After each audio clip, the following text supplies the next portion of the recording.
8 emotions हैं अल्लाह ताला ने इंसान के अंदर रखे। उसमें एंगर है, डिप्रेशन है, एंग्जाइटी है, फ़ियर है, इस तरह के मुख्तलिफ़ किस्म के इमोशंस हैं जो कि होते हैं हर इंसान में। इमोशन का इजहार होना नॉर्मल है, यानी किसी के घर में किसी का पता चला इंतकाल हो गया है और वो डिप्रेशन का उसका अफसोस हो और रोना आए, या कोई बहुत ही बड़ी खुशी की खबर सुने और एक्साइट होकर खुश हो, तो ये नॉर्मल फिनोमेनाज हैं जो हर इंसान में होते हैं और ये इससे आदमी की हेल्थ बेहतर होती है। लेकिन अगर कोई किसी का कोई बीमारी यानी डिप्रेशन जैसे अगर आप ले लें और वो डिप्रेशन इतना बढ़ता चला जाए कि जिसकी वजह से मरीज़ के जहन में ख़ुदकुशी के ख़यालात आने लगें, या उसका काम उसका मुतासर होने लगे, वो जॉब में बार बार गलतियां करने लगे, या ये है कि उसके घर में अपने शौहर या बीवी जो भी मरीज़ है उसके अपने स्पाउस से ताल्लुकात ख़राब होने लगें, जो चेंज आए उसमें, यानी पहले के मुकाबले में और अब एक तब्दीली आई है। अगर ये तब्दीली आने लगे, यानी एक कोई सोशल है, रोज़ाना दावतों में जाता है लोग, यहाँ सडनली वो बिल्कुल जाना छोड़ के घर में बैठ जाए, तो अगर किसी की ज़िंदगी के 3 पहलू जो मैंने बताए थे, सोशल, फैमिली और वर्क, अगर किसी को किसी भी एक सिम्टम की वजह से वो मुतासर हो रहे हों, तो उसका मतलब है कि उसको साइकोलॉजिकल हेल्प की ज़रूरत है। साइकोलॉजिकल हेल्प बहुत तरह की होती हैं। उसमें एक होती है जो ख़ुद इंसान कर सकता है, यानी अपनी ज़िंदगी को रेगुलराइज करे, अपने टाइम को तय करे, अपने आप के साथ अपने से मोहब्बत करे, यानी अपने आप से मोहब्बत करें ना। हम लगे रहते हैं हम अपने आप से तो मोहब्बत ही नहीं कर रहे होते। अपने मोहब्बत के इजहार जो है वो अपने साथ भी तो करना चाहिए ना। तो उसमें लिए ज़रूरी ये है कि आप अपने आप से मोहब्बत करें, अपनी हेल्थ का ख्याल रखें, अपने डाइट को बैलेंस डाइट रखें, टाइम पर उठें, टाइम पर सोएं, फिर अपने लेजर एक्टिविटीज़ खुद ही ढूँढें और वो चीज़ वो करें जिसको आपको एंजॉय करती है। हर शख्स की एंजॉयमेंट एक दूसरे से फ़र्क होती है, तो आप ख़ुद अपने आप को रास्ता निकालें, एक्सरसाइज करें, जिम जाएं, योगा एक्सरसाइज करें, रिलैक्सेशन थेरेपी करें, कुछ भी करें जो आपको पसंद होता है। अपने पुराने दोस्तों से मशवरा कर लें, जो पुरानी एक्टिविटी छोड़ दी हैं वो करने लगें। एक तो अपने आप से खुद करने का है, फिर ये है कि आप किसी साइकोलॉजिस्ट से जाके अपने प्रॉब्लम को डिस्कस करें, अपनी साइकोथेरेपी कराएं। डिप्रेशन में CBT होती है, कॉग्निटिव बिहेवियर थेरेपी कहते हैं, इट इज़ वेरी इफ़ेक्टिव, वो कराएं। अगर सिम्टम्स एक हद से ज़्यादा बढ़ने लगें तो फिर साइकेट्रिस्ट का रोल आता है और उसकी कुछ मेडिसिन होती हैं जो कि सिम्टम्स को एकदम सही कर देती हैं फॉर 2 to 4 वीक्स में। और जब वो आपके सिम्टम ठीक हो जाता है तो उसका एक कोर्स होता है मेडिसिन का 6 to 9 मंथ्स, और उसके बाद वो मेडिसिन टैपर करके बंद करती है, इंसान टोटली रिकवर कर जाता है। अब सवाल ये होता है जब रिकवर कर गया कि दोबारा बीमार पड़ सकता है, तो इसमें कुछ पड़ते हैं कुछ नहीं पड़ते। स्ट्रेसेस में दोबारा बीमार इंसान पड़ सकता है, ये तो बात की बात है। लेकिन पहला स्टेप तो ये है 3, अपना खुद ख्याल रखें, अगर ज़रूरत पड़े तो साइकोलॉजिस्ट के पास जाएं, साइकोलॉजिस्ट को अफोर्ड नहीं कर सकते अपने किसी अच्छे दोस्त के पास जाएं, अपने बुज़ुर्ग के पास जाएं जो आपको बैठ के सही मशवरा दे और उसकी बात को गौर से सुने और उसकी बातों पे अमल करें। क्योंकि जो ज़िंदगी का तजुर्बा होता है ना इंसान का, वो उसको बहुत अच्छा साइकोलॉजिस्ट बना देता है। साइकोलॉजिस्ट का मतलब ये नहीं है कि आप किसी को 2000 फीस देकर ही दिखाएंगे तो साइकोलॉजिस्ट है। आपके घर का कोई रिश्तेदार, जानने वाला, अच्छा दोस्त बहुत अच्छा साइकोलॉजिस्ट और या काउंसलर बन सकता है। जब बच्चा होता है बड़ा तो लड़का मर्द बन जाता है, लड़की औरत बन जाती है, तो उसमें ज़ाहिर है हार्मोनल चेंजेस आते हैं। उस हार्मोनल के चेंजेस के साथ मूड स्विंग्स भी होते हैं, जिससे आप एक ज़माने में बहुत ज़्यादा इस पर बात की जाती थी कि एडोलेसेंट क्राइसिस।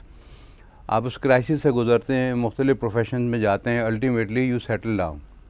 लेकिन वो एक एरिया है, इसके बीच में ही रहते हैं आप, उसको क्रॉस नहीं करते। तो घर वाले आमतौर से जो बुज़ुर्ग होते हैं, हमारे पास तो खैर बहुत आते हैं, मैं 40 साल से प्रैक्टिस कर रहा हूँ, इतने लोग आते हैं, यंग भारत की उम्र के आते हैं। वालिदैन आमतौर से शिकायत करते हैं कि बच्चे जो हैं वो हमारी बात नहीं मानते, और जब देखो हर वक्त टीवी रिमोट पे बैठे रहते हैं, हर वक्त गेम खेलते रहते हैं। और अब टीनेजर्स, हमारे टीनेजर ज़रा जल्दी हो गया है। अब तो 10 साल 8 साल का बच्चा वो टीनेजर में आ जाता है, क्योंकि वो हरकतें, वो सारी चीज़ें वो सीखना शुरू कर देता है, वो बैठना करता है। माँ बाप के लिए भी आसानी होती है कि बच्चा बैठा हुआ है सुकून से, तंग तो कर नहीं रहा। बहुत सारे रीज़न्स हैं। तो अब ये चीज़ें जो है ना, ये तो अब समझें कि हमारे यहाँ नॉर्म्स में आ गई हैं, ये नॉर्मल हैं। अगर कोई बच्चा ये ना कर रहा हो तो हम फिर हमको लगता है ये अब नॉर्मल है। मेरे पास 8 साल 10 साल के पेशेंट आते हैं सिवियर डिप्रेशन के साथ, आते हैं, ट्रीटमेंट कराते हैं, ठीक करते हैं। लेकिन पहले बात तो आप नॉर्मल समझें ना, माँ बाप को नॉर्मल समझना ज़रूरी है, तभी तो एब नॉर्मल को आप समझेंगे। आप नॉर्मल को एब नॉर्मल समझ के अगर ट्रीट करेंगे तो फिर तो वो बच्चा डिस्टर्ब हो जाएगा ना। एक बच्चे को किसी साइकेट्रिस्ट को या साइकोलॉजिस्ट को दिखाना जो है उस बच्चे के लिए, अपने लिए एक बहुत बड़ा स्टिग्मा है। इतनी आसानी से किसी को नहीं दिखाना चाहिए, पहले तो समझना चाहिए कि प्रॉब्लम है क्या। तो ये नॉर्मल चीज़ें हैं, इसको खुद ही हैंडल करना चाहिए। बच्चा आम तौर से इससे गुजर जाता है, मेजॉरिटी बच्चे से गुजर के ठीक हो जाते हैं।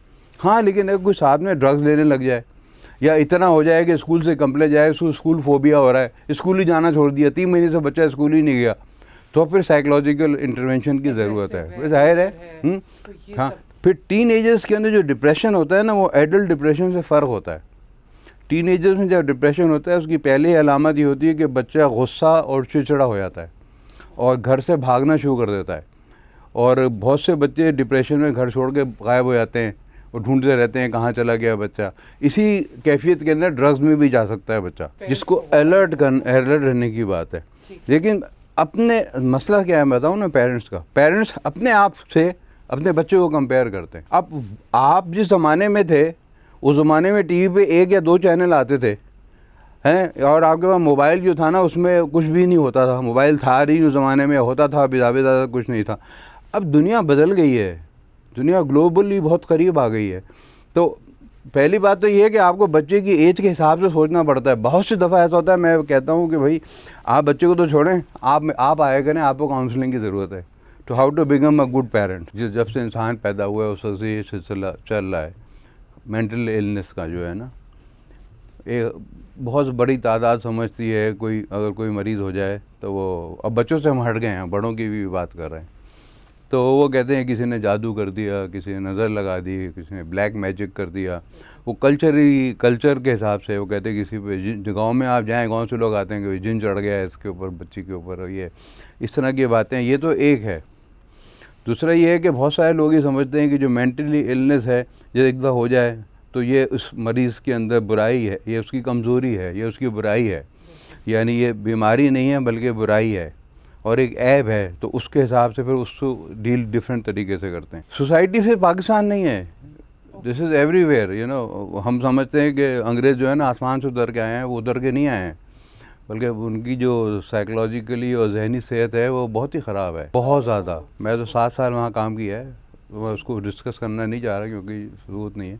लेकिन इस गलत फहमी को निकाल दें कि हम जो है ना उनसे बुरे हैं, ऐसा नहीं है।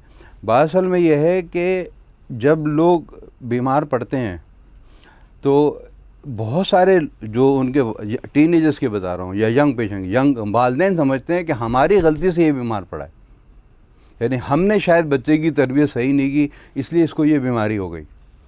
बाज़ औक़ात तो बात सही भी होती है और बाज़ औक़ात बिल्कुल ही गलत होती है। बहुत सी नफसियाती बीमारी ऐसी हैं वो बाई बर्थ होती हैं लेकिन ज़ाहिर बड़े होके होती हैं, उसमें पेरेंटिंग का, घर के माहौल का प्राइमरीली रोल नहीं है, लेकिन बीमारी अपनी जगह एक आ जाती है।